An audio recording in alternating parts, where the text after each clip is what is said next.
It's time for my November 2025 new releases video, Spotlight featuring African American authors. You'll want to stick around for urban romance and historical fiction. You might find your next 5-star read. My name is Raquel. I talk about all things Black books. Welcome and welcome back. In this video, we have 18 new releases. They are listed by date.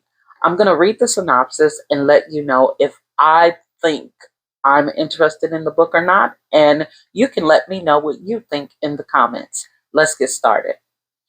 Book number 1 is Between Pleasure and Friends. It's by Paly, comes out on November 1st.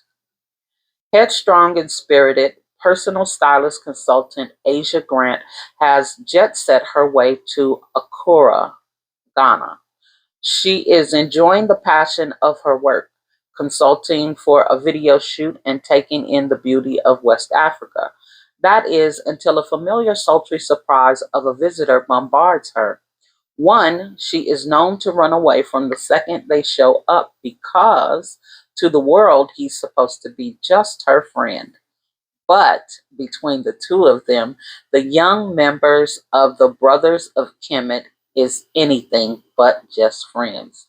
BOK member Malik Hughes has just accomplished 2 primary goals in his young life. One, he just obtained a lucrative grant for his tech firm. And 2, he was freed from a long-standing relationship in the most ridiculous way. Now he has the third goal on his mind: to fly to Accra, Ghana, and surprise his long-standing best friend and secret crush, Asia Grant, to practice the old BOK adage and help her be okay.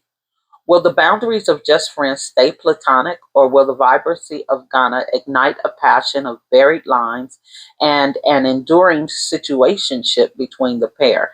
Enjoy a vacation in the BOK world and flip through the pages of this steamy slice of life novelette by award-nominated author Kai Leaks. And that would be a no for me. It's nothing wrong with the book, but this sounds kind of more like contemporary romance, and I'm really a urban fiction girly, or urban romance. So, yeah, I don't think I'll look into this, even though it does sound pretty good. Next we have Cursed Daughters. Forgive me, because I know I'm gonna butcher this name. Oyenkin Braithwaite, I think. Anyways, it comes out on November 4th. A young woman must shake off a family curse and the widely held belief that she is the reincarnation of her dead cousin in this wickedly funny, brilliantly perceptive novel about love, female rivalry, and superstition from the author of the smash hit My Sister the Serial Killer. The most anticipated, I'm not doing all that. When Ebon gives birth to her daughter, oh Lord, Anayi, that's what we're going to call her. I don't know what it's pronounced, but that's what we're going to call her today. On the day they bury her cousin Monif, there is no denying the stifling resemblance between the child and the dead woman.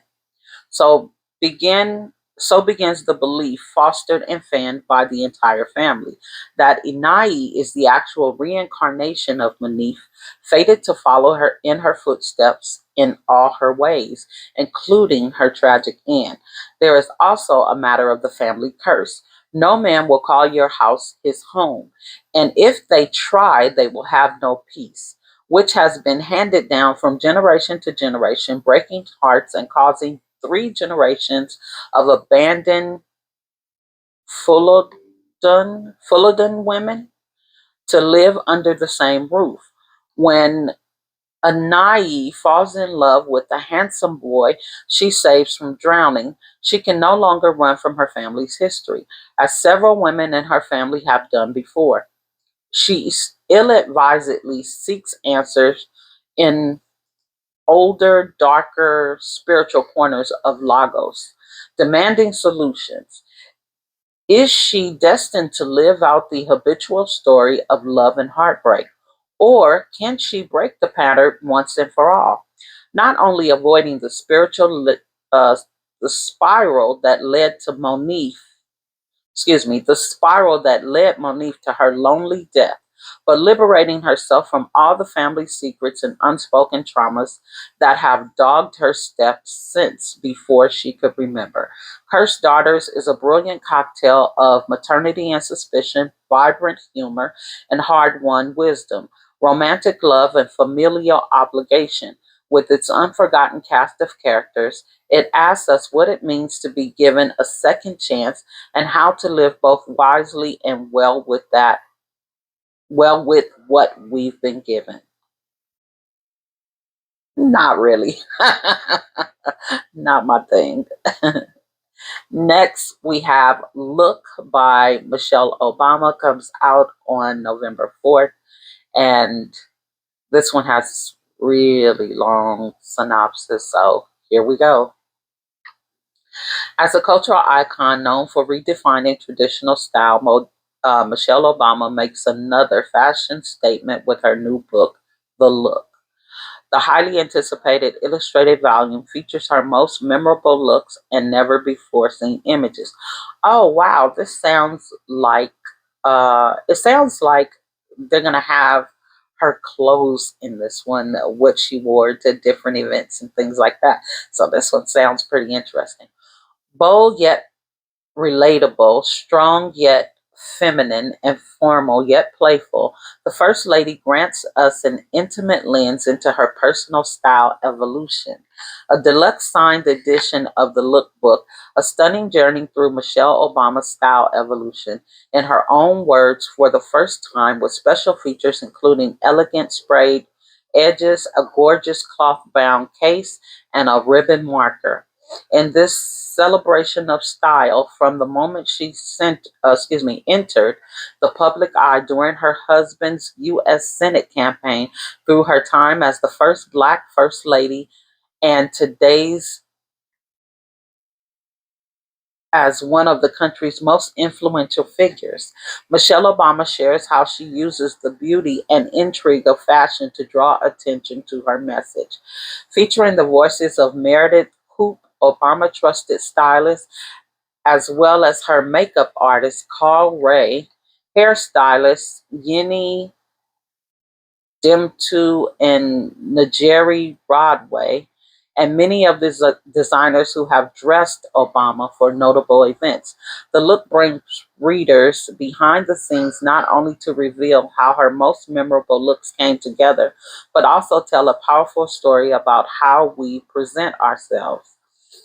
Obama's intimate and candid stories illuminate how her approach to dressing has evolved throughout her life, from the colorful sheep dress, cardigans, and brocade she wore during her first time as First Lady to bold suits, denims, and braids of her post White House life, and all her active looks and beautiful gowns in between.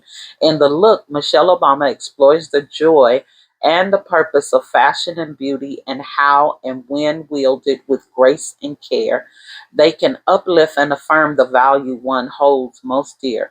Confidence, she concludes, cannot be put on. But when you're wearing something that is intentional or beloved, clothing can make you feel like the best version of yourself. Ooh, oh yes, yes, yes, yes. That sounds great. It sounds expensive with all the extras, the tassel and the cloth cover and the gold edges. But yes, I'm gonna have to get that book. Um, I don't know if I'm gonna wait until I could maybe find it at a thrift store. I don't know. Depends on how much it costs. But I am definitely looking forward to this. Next, we have Who is Beyonce by Christy Jewell. Comes out on November 4th. It says, okay, readers, now let's get into formation. Learn about the life and the perfectionist performer known as Queen Bey. and how she created her flawless discography of hit records like Renaissance and Cowboy Carter. In 2003, Beyonce went solo after being in the popular girl group Destiny's Child and began one of the most iconic, successful music careers in history. She has won 32 Grammy Awards and has been nominated over 80 times, making her the most awarded person in Grammy history. Beyonce has released 8 studio albums, including Lemonade and I Am Sasha Fierce. She puts on record breaking world tours in fashion forward costumes and complex choreography, as seen in the Renaissance World Tour. Beyonce's fluid voice and her incredibly wide vocal range have allowed her to create some of the most popular songs of the 21st century, spanning different genres like pop, R&B, country, dance, and hip hop. The fierce singer has had the gift of music since she was a young child and continues to captivate the world with her incomparable artistry. Um, it sounds interesting, so let me just say I'm not necessarily a Beyonce fan. I listen to her music, but I'm not a real big music fan. I listen to music when I hear it. But when I'm in my car, I'm listening to a book. So, I just hear songs. I think it would make a difference if maybe Beyonce herself wrote it. I would be a little bit more intrigued by it. But I'll probably just listen for the reviews before I try and go out and get this one, although it may be very interesting. Next, we have On the Edge of Grace by April Y. Jones. It comes out on November 4th. It says, Blue's world is turned upside down when her husband, Gable, leaves without warning. She's left with a house full of silence and a heart full of questions. Her quest for answers reveals secrets she never anticipated, causing her trust to become fractured. As she ponders forgiveness, her first love reappears unexpectedly, reviving memories of tenderness, old wounds, and unresolved longing. Excuse me. While navigating her complicated relationships, Blue strives to maintain her remaining strength and address her stranded relationship with her younger brother, whom she blames for their mother's death. Confronted with the pain she has long suppressed and her own secret, Blue must determine whether she can offer grace freely or if she must learn to extend it to herself. Um, excuse me. I don't know. This one kind of sounds a little bit all over the place. I don't know. I don't know. Probably not. Next, we have Three Fifths, and this is by John Vercher. I believe, I'm not even going to say, I was going to say I think it's historical fiction, but I'm not 100% sure. You know what? No, never mind. Anyways, it comes out on November 4th. It says, Pittsburgh, 1995. The son of a black father he's never known and a white mother he sometimes wishes he didn't. 22-year-old Bobby Saraceno has passed for white his entire life. Raised by a bigoted maternal grandfather, Bobby has hidden the truth about his identity from everyone, even his best friend and fellow comic book geek Aaron, who has just returned from a prison, a newly radicalized white supremacist. Bobby's desperate worlds crash when, during the night of their reunion, Bobby witnesses Aaron mercilessly assault a young black man. Fearing for his safety and his freedom, Bobby must keep the secret of his mixed race from Aaron and concede his unwitting involvement in the crime from the police. But Bobby's delicate house of cards crumble when his father enters his life after more than 20 years, forcing his past to collide with his present. Three-fifths is a story of secrets, identity, violence, and obsession, with a tragic conclusion that leaves all involved questioning the measure of a man.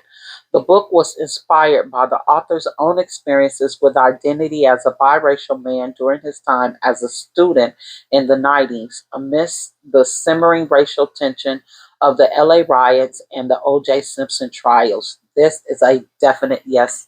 I am definitely excuse me, definitely wanting to read that one. It sounds super interesting. I really want to know what happened between him and his friend. Yes. Next is called Wild Woman by Barbara W. Lewis. It comes out on November 7th. This one is, I believe, historical fiction, but the synopsis is so short. I wonder why they didn't expand.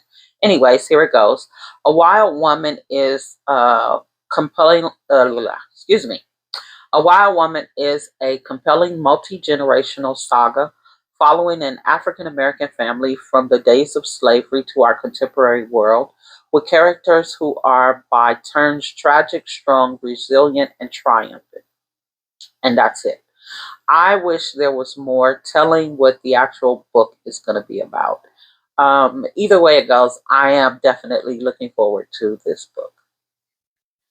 Then we have Play to Win by AC Author, comes out on November 11th. It says, Ethan Henley traded in his suit, tie, and Secret Service badge to mix drinks at the Game Changer sports bar he now co-owns with his childhood friend.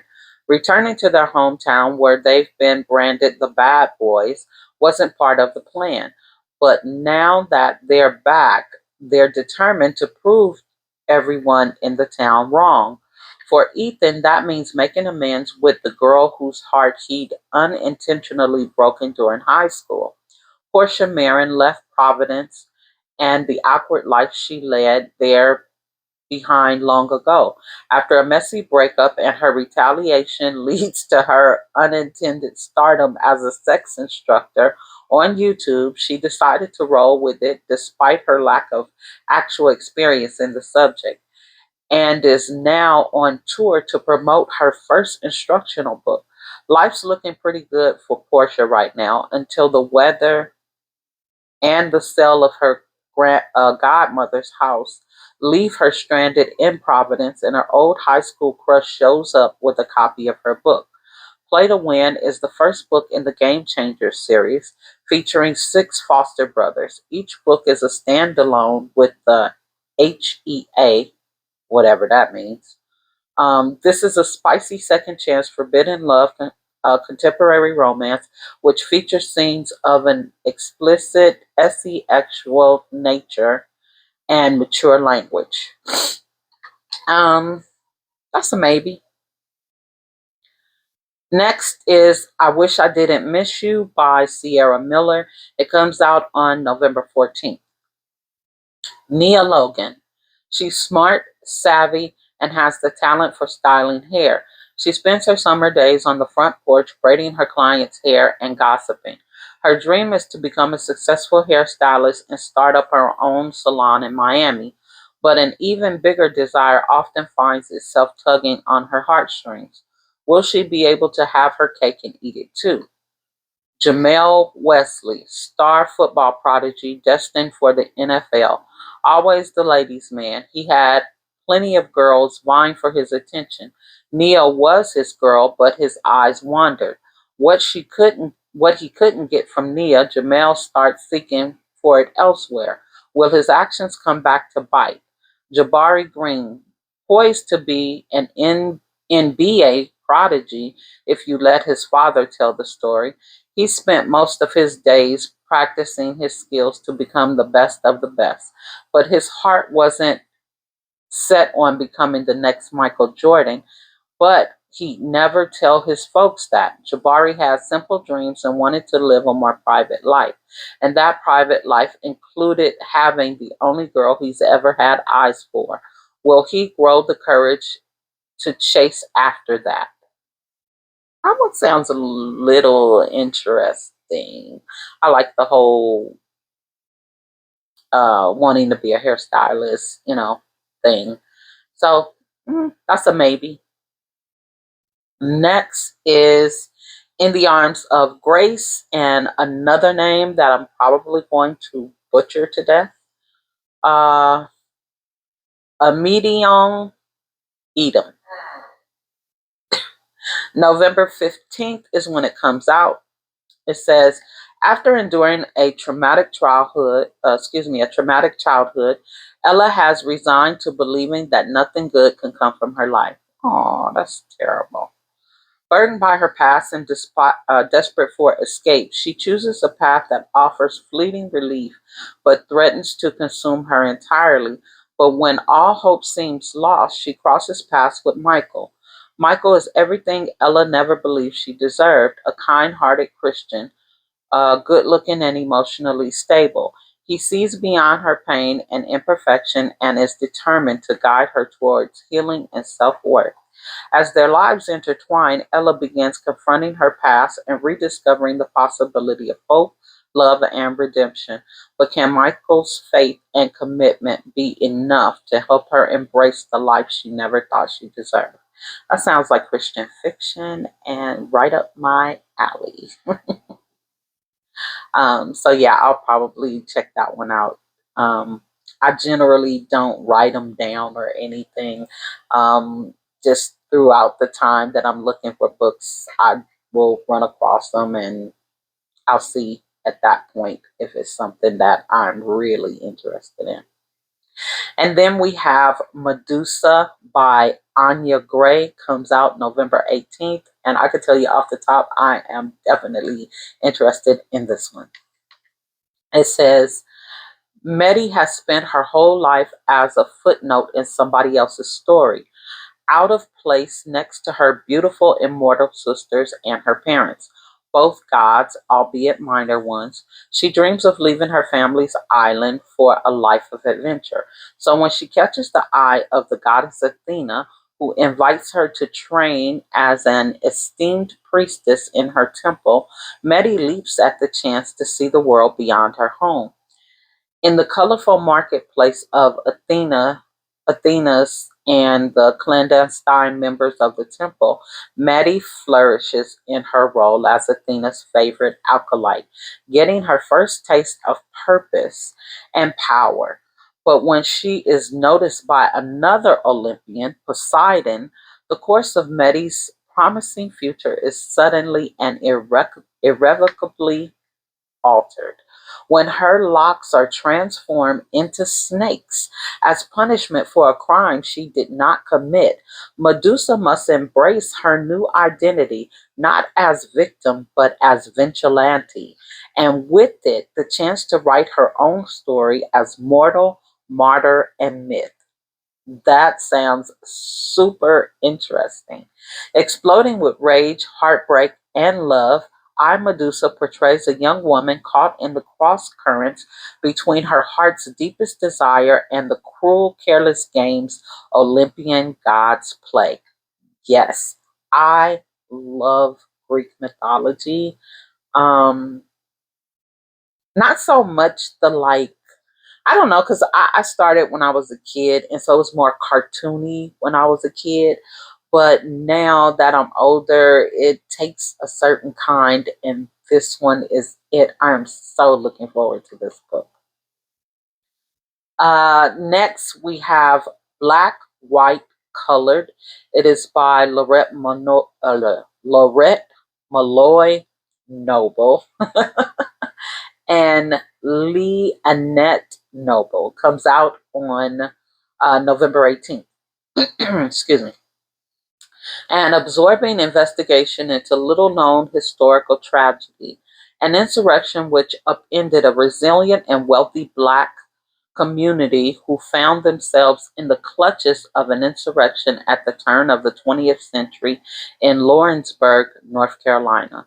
In the late 19th century, Lawrenceburg, and I hope I'm pronouncing that Lawrenceburg correct, North Carolina was a beacon of racial calm, a place where blacks and white could live and work together. Black families like the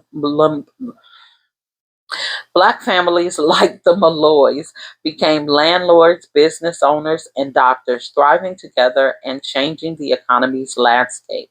But the progress was shattered on the eve of Election Day, 1898, when white supremacist group launched a bloody attack forcing Lawrenceburg black citizens to flee. This riot marked the beginning of an only recorded insurrection, stripped middle-class blacks who made strides during Reconstruction of their seats on every electoral board. With meticulous research drawn from sources including the New York Age and census records, the descendants of a town's early black leaders, Loretta Malloy Noble and Leonette Noble, uncover the trailblazing achievements of their ancestors, piecing together proof of the black resilience in a reign shaped by profound adversity. Their contributions extended beyond Lawrenceburg to institutions including Harvard University and Meharry Medical College. Yes, that is a definite yes. Black, White, and Colored is the first book to shine a spotlight on the events in Lawrenceburg and its impact on the town's black occupants, giving Lawrenceburg its rightful place in America's history. Again, yes, I am definitely looking forward to that one. And then we have Dear Bay by Mason Sledge, comes out on November 18th. Dear Bay is a soul bard collection of letters, reflections, and confessions that explore love in its rawest form, the kind that heals, hurts, and transforms. Throughout passion, through passion, vulnerability, and poetic honesty, Mason Sledge invites you into a world where words become touch and emotion find a home on paper. Each letter is a window into connection, the kind that lingers in silence, survives distance, and grows through imperfection. It's a journey through longing, self discovery, and the power of being seen and loved without condition. Sounds a little interesting. That's a maybe. We have Zuri Blues by Ty, comes out November 18th. Successful real estate agent and interior design, Zuri Benton has never been afraid to dance alone in the rain, caring for her emotionally unstable mother most of her life until little time to have the type of relationship she desired. And she learned to do without. Love wasn't required. Thriving owner of a small moving company, Elias Lee Thompson is content in his solitude. Excuse me. Determining to build a good life after his release from prison 5 years ago, he has no desire to remain stuck or expect women to accept his past transgressions. Love was only a dream. Yet locked eyes, connected souls. Yeah, that sounds a bit interesting. I don't know, a little bit. So that's a maybe. Then we have Jerome and Jada. I help you leave, you help me stay, and this is by Nadira Zain. Comes out on November 23rd. Life sometimes throws curveballs, causing detours and delays that can alter the course of a person's life, as was the case for Jade Breedlove, forced to move away from her beloved hometown, feeling as if she was leaving a piece of her soul behind, a feeling that remained with her like a shadow in sunlight, but life has a way of bringing together what's meant to be. Yeah, that one doesn't really have enough information for me to even decide, so that will probably be a no. And Where the Boys Come to Die by Portia Sterling comes out November 24th. On New Orleans' darkest, most seductive streets, obsession is a game two can play, but only one can win. For fiercely independent, sincere Watkins, her stunning beauty is an obstacle to be overcome. Growing up in New Orleans' most dangerous neighborhood, she caught the eye of Lord, leader of the ruthless local gang, the Saints. Despite Lord's unstoppable obsession with her, Sincere is making a life for herself. She won't let him stand in her way. Even after he takes out someone she cares for, Sincere just focuses on fulfilling her dreams and holds love at a distance to keep others safe. But when Lord upends Sincere's world irrevocably, she evades his every merciless move with strength, savvy, and resilience she never knew he had. And their battle of wills become all out war when Lord's second in command, Supreme, falls hard for Sincere's dignity and determination. Now she will work every angle by igniting long buried resentments and lethal rivalries among the saints. For in the dirty South, where grudges run deep and life is short, power lies in how you seize it. And Sincere will pay any price, rack up any cost to get revenge and all she deserves, even if all that's left is heartbreak and smoke and ash. Hmm. Sounds a bit interesting. That's a maybe. And last but not, last but not least is Lost Without You by Yara St. John. Comes out on November 25th. It says, as the brilliant heir to Georgia's most legendary cosmetic empire, Shane Adams has it all: power, wealth, and a reputation as Atlanta's most irresistible bachelor. Women fall under his spell as easily as they spritz one of his signature scents, all except Gabrielle Burton, his fiercely talented rival, and the one woman who won't be won't be swayed with his charms.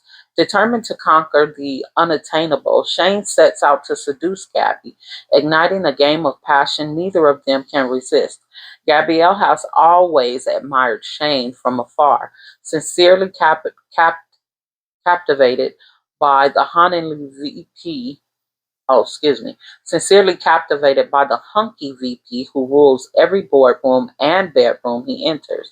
But as a workaholic perfumier, she's never believed she could be the kind of woman who catches his eye until a stunning makeover transforms her into Atlanta's most sought after beauty. Now Shane is looking at her with dangerous intensity. But as corporate intrigue threatens to shatter Adams Cosmetics, their simmering attraction explodes into a sensual obsession. Will the intoxicating scent of desire lead them to lasting love or heartbreak? So that was the last one in the 18 new releases for the month of November. Let me know if any of these books interest you. Excuse me. There were a few that I am definitely interested in, a couple of maybes, and a couple of heck no's.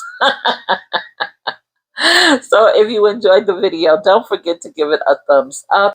If you found a book that you thought was exciting, let me know in the comments. And don't forget to do all of the YouTube things: like, comment, share, and subscribe.